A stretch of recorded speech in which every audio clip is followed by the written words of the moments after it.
இந்த வினாடியை யார் ஒருவர் விழிப்புணர்வோடு அணுகுகிறார்களோ அவர்கள்தான் வாழ்க்கையில் வெற்றி பெறுகிறார். நம்முடைய வாழ்க்கை நமக்கு சில சவால்களை தந்திருக்கிறது. குழந்தைகள் 10th சந்திக்கணும்னா 9th உருப்படியா படிச்சாதான் 10th சந்திக்க முடியும். ஜாக்கிரதை. சொல்றாங்களா? இதெல்லாம் என்ன? 6th 7th 8th 9th 10th 11th 12th இதெல்லாம் என்ன தெரியுமா குழந்தைகளை? டீச்சர்ஸ்லாம் காதை முடிக்கும், இந்த பெற்றோர்கள்லாம் காதை முடிக்கும். உங்களுக்கான விஷயம் கிடையாது. இப்ப நான் சொல்ல போறது எல்லாம் என் குழந்தைகளுக்கான விஷயம்.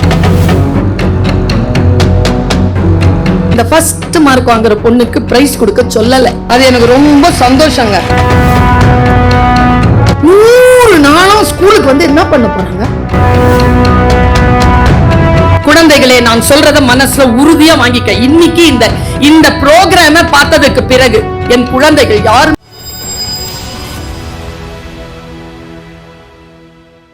இன்னைக்கும் அதுலயே பார்க்கணுமா? நேர்ல வந்திருக்கேன்ல, யாருக்காகவும் சேமித்து வைக்காமல் இதோ உங்களுக்காக பேசிக் கொண்டிருக்கக்கூடிய என்னுடைய பேச்சை முழுமையாக கேட்க பழகிக் கொள்ளுங்கள். 1/2 மணி நேரம் இருந்தா யூடியூப்ல வந்துரும். லைவ் போயிட்டு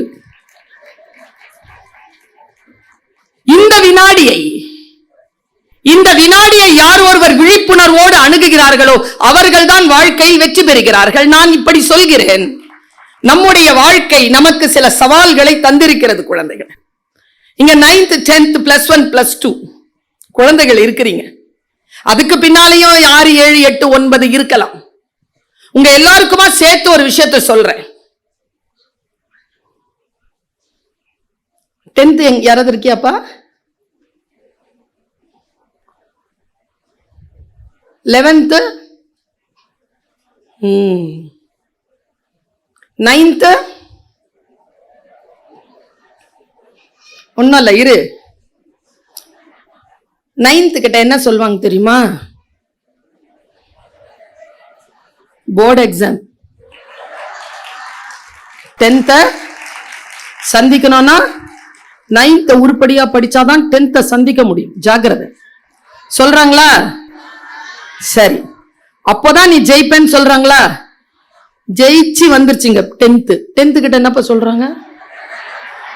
10th மட்டும் படிச்சுட்டேன்னு வச்சுக்க, போர்டு எக்ஸாம் ஜெயிச்சா ஜெயிச்ச, இல்ல போச்சு.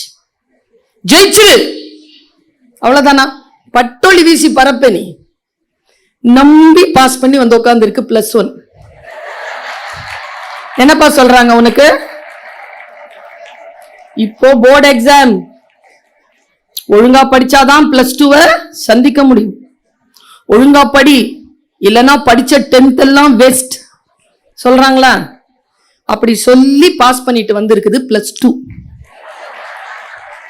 +2 கிட்ட என்ன சொல்றாங்க? எல்லாத்தையும் சொல்லிடுவாங்க அவங்க. +2க்கு நான் காலேஜ் முடிச்சுட்டு என்கிட்ட தான் வரணும். நான் சொல்றேன், நீ முடிச்சுட்டு வாடி, அங்க இருக்குது உனக்கு. வாழ்க்கை உண்மையா சந்திக்கக்கூடிய இடம் கல்லூரியில இருக்கு. கல்லூரியிலேயே இல்ல, கல்லூரியில ஃபைனல் இயர் முடிக்குதுங்கல்ல, அங்க இருக்குது வாழ்க்கை. நான் ஒன்னு சொல்லட்டுமா? இதெல்லாம் என்னன்னு சொல்லட்டுமா? இதெல்லாம் என்ன? 6th 7th 8th 9th 10th 11th 12th இதெல்லாம் என்ன தெரியுமா குழந்தைகளை? அச்சப்படாம இந்த தாய் சொல்லுவதை கேட்டுக்கொள்ளுங்க. பயப்படவே பயப்படாது. நான் சொல்றது மட்டும் கேட்டு வச்சுக்கோ. நீ துறைமுகத்தில் நிறுத்தி வைத்திருக்கும் கப்பல் இப்பொழுதுதான் கட்டப்படுகிறாய்.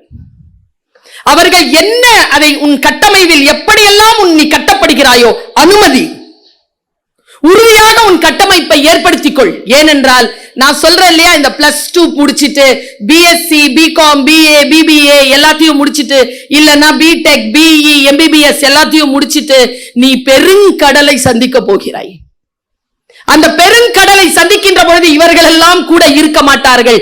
இங்கே எது கட்டப்பட்டதோ அந்த உறுதியுடன் தான் நீ அந்த ஆழ்கடலை சந்தித்தாக வேண்டும். அந்த ஆழ்கடலை நீ சந்திப்பதற்கு இப்பொழுது நீ துறைமுகத்தில் கட்டப்பட்டு கொண்டிருக்கிறாய் என்பதனை மட்டும் மனதில் கொள். யாரும் சொல்லி செய்யறதில்லை. உங்க எல்லார்கிட்டையும் சொல்றேன், இந்த டீச்சர்ஸ் எல்லாம் காதை முடிக்கும், இந்த பெற்றோர்கள் எல்லாம் காதை முடிக்கோங்க. உங்களுக்கான விஷயம் கிடையாது இப்ப நான் சொல்ல போறது, எல்லாம் என் குழந்தைகளுக்கான விஷயம். அது ஒருவேளை உங்களுக்கு உவப்பாக இல்லாமல் இருக்கலாம். எனக்கு ரொம்ப சந்தோஷம் என்ன தெரியுமா, இந்த ஸ்கூல்ல வந்த உடனே இந்த ஃபர்ஸ்ட் மார்க் வாங்குற பொண்ணுக்கு பிரைஸ் கொடுக்க சொல்லல. அது எனக்கு ரொம்ப சந்தோஷங்க. அடுத்து என்ன சொல்லல தெரியுமா, 100% அட்டெண்டன்ஸ் இருக்கிற பிள்ளைக்கு சர்டிபிகேட் கொடுங்கன்னு சொல்லல. எனக்கு ரெண்டும் சந்தோஷம் பெருமாள் சார். ஏன் தெரியுமா, எனக்கு பல கேள்விகள் உண்டு சார் இந்த சிஸ்டம்ல, பல கேள்வி. இன்னைக்கு என் குழந்தைகளை நான் விடுவிக்க போகிறேன், நான் விடுதலை செய்ய போகிறேன். அந்த குழந்தைகள் இந்த தமிழ்நாட்டை இந்தியாவிலும் இந்தியாவை உலக நாடுகளிலும் முன்னிறுத்துவதற்கான அத்தனை கல்வி தகுதிகளையும் பெறுவதற்கு வாய்ப்பிருக்கிற குழந்தைகள் என்பதனை அவர்கள் புத்தியில் மனதில் இதோ விதைக்க போகிறேன். கவனமா என் பேச்ச கேள். ஆக்சுவலா ஏன் தெரியுமா, எனக்கு உடன்பாடு இல்ல. இந்த 100 நாளும் ஸ்கூலுக்கு வந்து என்ன பண்ண போறாங்க, ஐயோங்கிறாங்க கார்த்திகா மேடம். இல்ல மேடம், எனக்கு ஒரு டவுட் தான் அது. எனக்கு டவுட். நான் என்ன சொல்றேன், 95 நாள் வந்தா போதாது, ஒரு 5 நாள் அந்த குழந்தைகள் எடுத்துக்கிட்டுமே. ஒரு காது குத்துக்கு போட்டோம், ஒரு கல்யாணத்துக்கு போட்டோம், ஒரு கர்மாதிக்கு போட்டோம், ஒரு திருவிழாவுக்கு போட்டோம், போட்டுமே. கூட்டிட்டு தான் போங்கல. உறவுனா என்னன்னு தெரியல. ஒருத்தங்க கீழே விழுந்துட்டோம், இப்படி பாக்குதுங்க, தெரியல அதுங்களுக்கு. கூட்டிட்டு போங்கிறனா, உடம்பு சரியில்லைன்னா ஒரு வெந்நீர் வச்சு அம்மா அப்பாக்கு தர தெரியல. 100 நாளா எங்க ஸ்கூல்ல வந்து நிக்கணும். உங்களுக்கு 95 நாள் தான் வருவோம். 5 நாள். பெற்றோர்களே கவனம். குழந்தைகளை இந்த எம்ப்ரேஸ் தி எக்ஸலன்ஸ்ங்கறாங்கல்ல, what is excellence? What is excellence? நான் ஒரு விஷயத்தை சொல்றேன். எக்ஸலன்ஸ் அப்படிங்கிற சொல் இருக்குல்ல, அதுக்கும் மேல அப்படிங்கிற ஒரு விஷயம் இருக்கு, லெஜெண்டரி. அதுக்கும் மேல ஒரு சொல் இருக்கு, அதுக்கு இன்னும் வார்த்தைகள் கண்டுபிடிக்கப்படல. அதான் இந்த குழந்தைகள். வாங்க குழந்தைகளே, அடுத்தடுத்து நீ என் தோளின் மீது நேரி நின்று இந்த உலகத்தை பார்க்கிறாய். என் பார்வையை விட உன் பார்வை விசாலமானது தானே. என்னை விட புத்தி.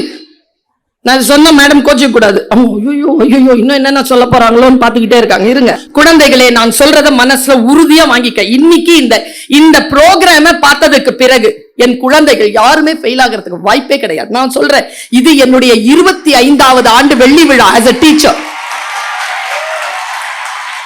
என் கிளாஸ்ல ஒரு குழந்தை கூட ஃபெயில் ஆனது கிடையாது என்பதுதான் என் வாழ்க்கையில் என் டீச்சராக என்னுடைய மிகப்பெரிய அச்சீவ்மெண்ட். ஒரு குழந்தைய கூட நான் ஃபெயில் ஆக விட்டதில்லை. ஒரு குழந்தை ஃபெயில் ஆயிடுச்சுன்னா ஒரு டீச்சர் ஃபெயில் ஆறான்னு நான் நினைக்கிறேன். ஏன்னா அந்த குழந்தை அத்தனை விஷயங்களை கடந்து தானே என்கிட்ட வருது. என்கிட்ட வந்துட்டு அது எப்படி ஃபெயில் ஆக முடியும்? அது ஃபெயில் ஆகுதுன்னா என்னுடைய இன்எஃபிஷியன்சி தான். நான் இப்படி நினைக்கிறேன். டீச்சர்ஸ் கோச்சிக்கிட்டா கோச்சிக்கோ.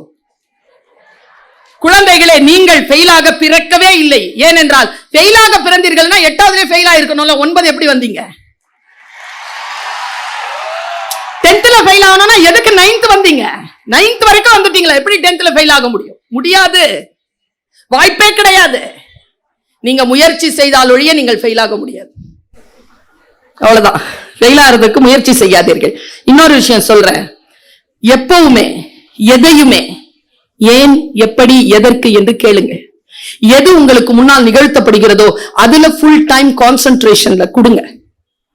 வகுப்பில ஏதோ ஒன்று நடக்கிறது என்றால் பக்கத்தில் இருக்கக்கூடிய பையனுடைய துயரங்களையும் துக்கங்களையும் அவனுடைய விளையாட்டுகளையும் கவனிப்பதற்கு உங்களுடைய காதுகளை, உங்களுடைய நேரத்தை நீங்கள் அழித்து விடாதீர்கள்.